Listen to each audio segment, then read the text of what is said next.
Okay, ladies and gentlemen, chapter 21, solid and hazardous waste. This will be my very last filming for you this year. It makes me a little sad inside. I'm crying and hurting. Yeah, I want you to know that. So 21.4, what are the advantages and disadvantages of burning or burying solid waste? 21.5, how should we deal with hazardous waste?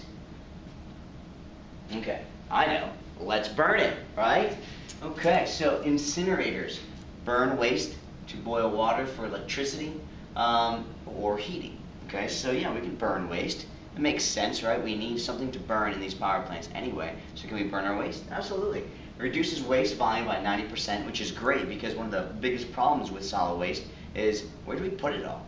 Let's burn it. Reduce volume by 90%. However, of course, like anything else we burn, it will release carbon dioxide and a slew of other things depending on what it is that we're burning.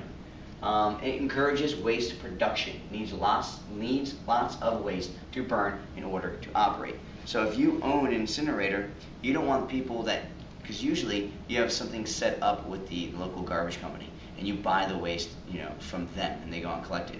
But you want a steady stream. If that's what you're burning to operate your power plant, right, then you need that waste coming in. You don't want people to stop producing waste. You want them to produce more waste. It creates toxic ash as a byproduct that then must be landfilled. So what you do is you burn this stuff, right, and a lot of the heavier solid toxins that are left over in that ash, you've just concentrated them down, right, into from 100% of the material. Right now, you've got only 10% of that volume left, so you've concentrated all those toxins in that 10% volume. That now must go into a landfill. And hopefully the landfill is lined with clay and some type of liner because it's going to be pretty toxic. Okay, so this is how waste to energy plant diagram. So we put the trash in here. This arm takes the trash right out. You put it in the fire and steam comes out. It turns a little turbine, makes electricity, and then the smoke comes out.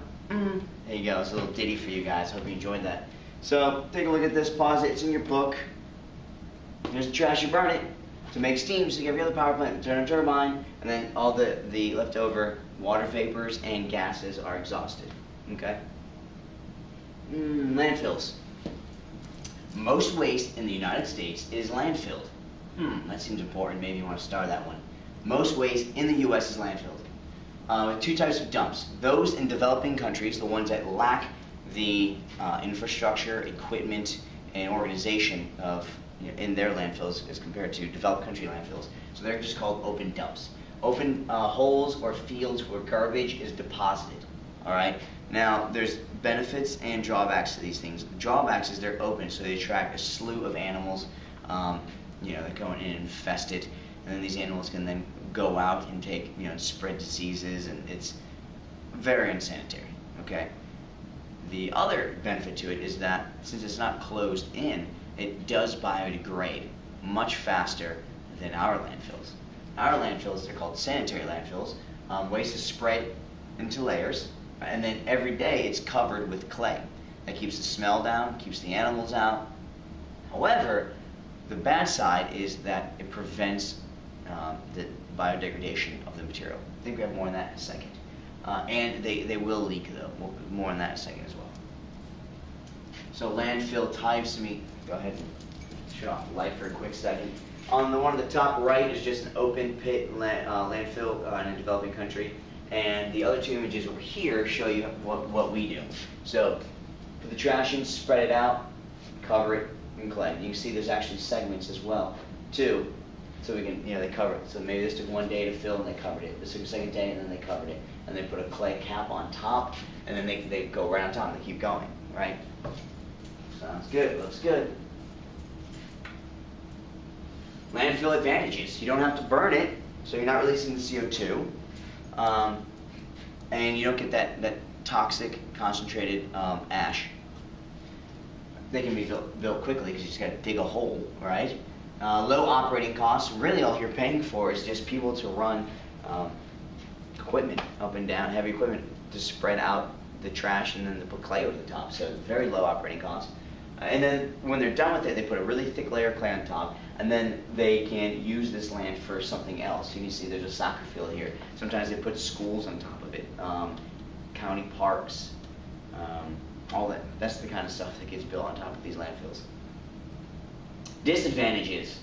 It still produces air pollution because although the rate of biodegradation is greatly decreased, you can go into landfills from the 1950s that were covered over the 1950s, dig down in there and find pieces of bread that had not decomposed yet, newspapers that you can still open up and read, because you cover it in clay, you block the exchanges of gas between the microorganisms that are breaking it down in the atmosphere, right? So there's no gas exchange.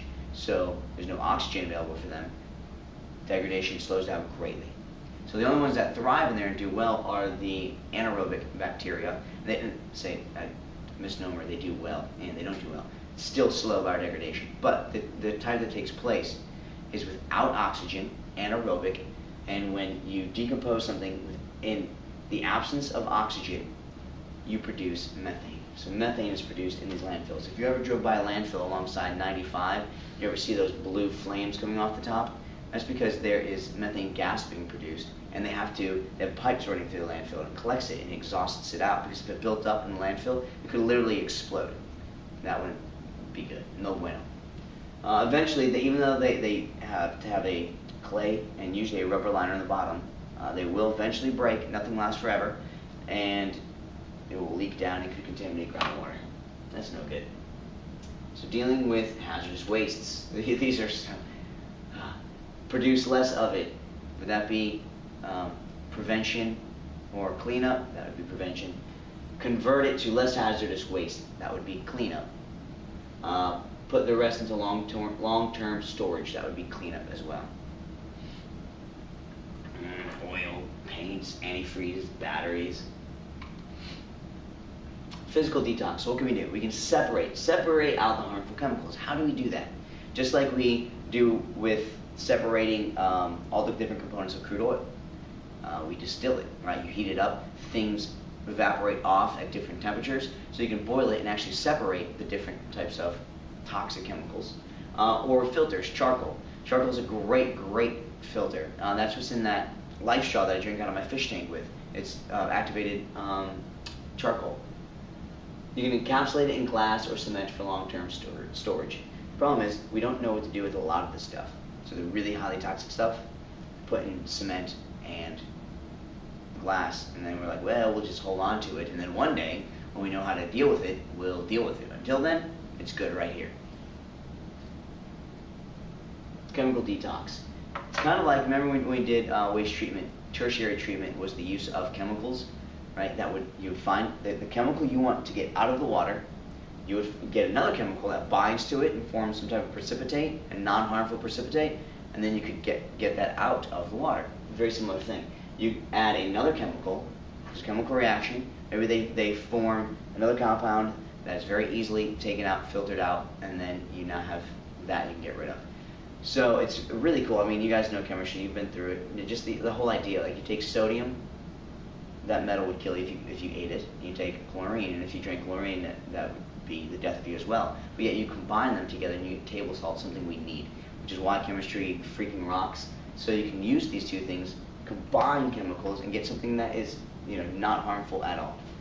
Nanomagnets, something that they're using now, it's kind of cool, right? These little teeny tiny magnets, and they coat them in a chemical, right? Again, whatever target chemical they're after, they find something that will bond to it, and they coat the magnets in that. They put a bunch of these magnets into the waste pool of toxic waste, mix them around, allow the chemical reaction to take place. Then how do they get the chemical out? Well, they're magnets. So they just wave another magnet over the top, attract them off, and then they can clean them off and use them again. Isn't that amazing? Technology is great. All right, these are really hard to see. Let me turn off the lights for this. Okay, if you can't see, it says bioremediation, phytoremediation, rhizofiltration, phytostabilization, phytodegradation, phytoextraction. All of these are underneath the umbrella of phytoremediation, which is the use of plants to remove contaminants. Bioremediation is the use of bacteria and enzymes to remove contaminants. So phytoremediation is the main one that you have to know, okay? And these are just further examples of it. So there's one here I want to talk about in a second. So phytoremediation, plants absorb, filter, and remove contaminants. Let me see. Phytoextraction, plants absorb a wide array of chemicals and toxic metals and are then harvested and incinerated. I have spinach there. I have spinach there because you know, there's a big thing going on about like organic food, whether or not to spend your extra money on something that's organic. Certain things definitely make sense, and there's a thing called the Dirty Dozen, and it has 12 fruits and vegetables that if you can buy nothing else organic, buy these 12 organic. And here's the reason why. Spinach is great at phytoremediation. Excuse me. It will concentrate any type of heavy metal that is in the ground into its tissues. Lead, mercury, cadmium, those big three. Now, when you buy, even arsenic. So when you buy spinach that is not organic, you are putting those things into your body. Don't eat non-organic spinach. I try to stay away from it like the plague because it really does concentrate the stuff into its tissues really, really well. Another one I want to talk about was marijuana. So they first used marijuana back in the 80s during the Chernobyl disaster because it sucks radiation out of the ground.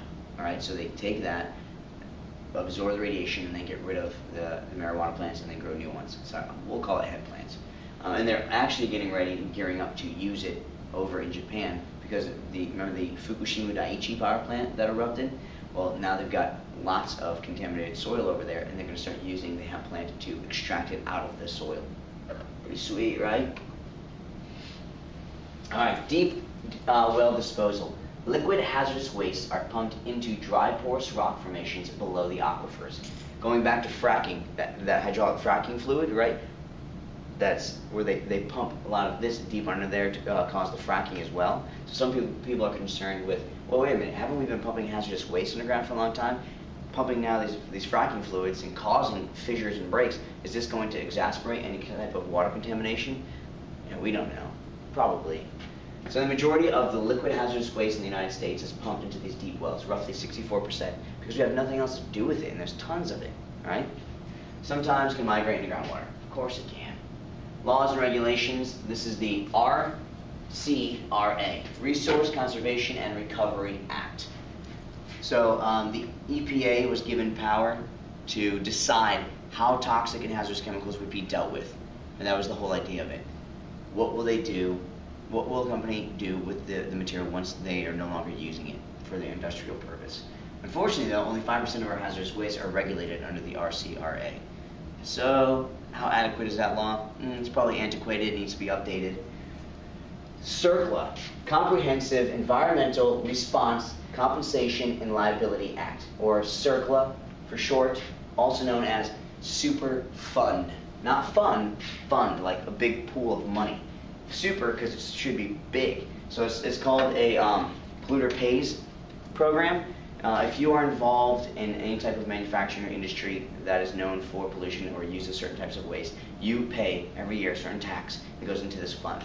And then that's used to clean up all of these sites that are left over from contaminations and spills from earlier days from these same types of chemicals that need to be cleaned up. So it's on a priority basis. Who determines this? You know, there's a lot of partisanship in this, obviously. Everyone wants their state's Superfund sites cleaned up first. There's 1,240 sites as of 2008, and I haven't logged out due to inactivity. So there's a lot of these sites, and these are like super contaminated sites that pose great risk to the community, usually because it's located near a source of drinking water, and it has already contaminated it or will be contaminating it. Hazardous wastes surface holdings, known as surface impoundments, ponds, pits, lagoons, lined with plastic and filled with liquid hazardous wastes.